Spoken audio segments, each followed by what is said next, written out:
नुमाया वो वहाँ से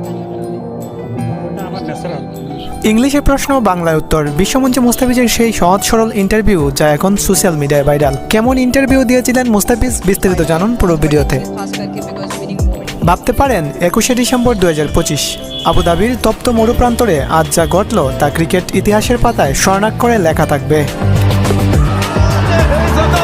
মাত্র 6টি বল আর তাতেই ধুলোয় মিশে গেল আইএল টি20 এর টেবিল টপার গলফ জায়ান্টদের অজেয় থাকার অহংকার। যখন সবাই দরেই নিয়েছিল তারা আজ জিততেই চলেছে, ঠিক তখনই ধ্বংসলীলা শুরু করলেন এক মায়াবী জাদুকর। আবুধাবির স্টেডিয়ামে তখন উত্তেজনায় শ্বাস বন্ধ হওয়ার উপক্রম। দুবাই ক্যাপিটালসের দেয়ালে পিঠ ঠেকে গেছে। জায়ান্টসরা তখন দানবের মতো ব্যাট চালাচ্ছে, কিন্তু ক্যাপ্টেন মোহাম্মদ নবী জানতেন এই ঝড়ের বিপরীতে একজনেরই দাঁড়ানোর ক্ষমতা আছে। তিনি ডাক দিলেন তার ট্রাম্প কার্ডকে, মুস্তাফিজুর রহমান। বাতাস ভারী হয়ে আসছিল, কোনো হুঙ্কার ছাড়াই নিঃশব্দে বোলিং মার্কে গিয়ে দাঁড়ালেন সেই কাটার মাস্টার, যার হাতের ওই গোল বলটা কিছুক্ষণ পর গলফ ব্যাটসম্যানদের জন্য মরণ ফাঁদ হয়ে উঠবে তা কেউ ভাবতেও পারেনি। শুরু হলো সেই তাণ্ডব। প্রথম বল, ব্যাটসম্যান বুঝতেই পারলেন না বলটা মায়া জালে আটকালো কিনা। দ্বিতীয় বল, আর সেই সিগনেচার কাটার। বলটা যখন স্টাম্প উপড়ে দিল, আবুধাবির আকাশ কেঁপে উঠল গর্জনে।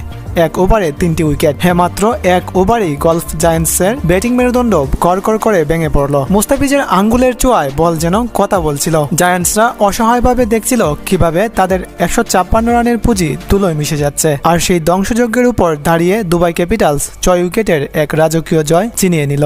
কিন্তু আসল গল্পটা তো তখনও বাকি। ম্যাচ শেষে যখন উপস্থাপিকা মুস্তাফিজকে জিজ্ঞেস করলেন এই জাদুর রহস্য কি, ये बताएं कि जब आप बॉलिंग प्लान करते हैं खास करके जो स्लो डिलीवरी करते हैं वो एक्शन इतना नुमाया वो वहाँ से কোটি টাকার এই জকজকে টুর্নামেন্ট আর সারা বিশ্বের ক্যামেরা তার দিকে।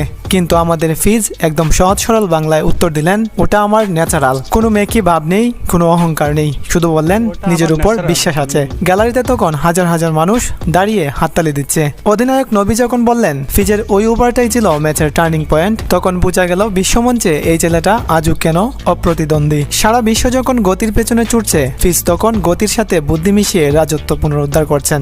গলফ জায়ান্টস হেরেছে, দুবাই ক্যাপিটালস জিতেছে, কিন্তু দিন শেষে জিতেছে বাঙালির আবেগ। মনে রাখবেন, form is temporary but cutter is permanent. আচ্ছা, আপনার কি মনে হয় মুস্তাফিজের এই ফর্ম 2024 টি20 বিশ্বকাপে কি এভাবেই বিশ্বকে কাঁপাবে? কমেন্টে জানান আপনার উত্তর।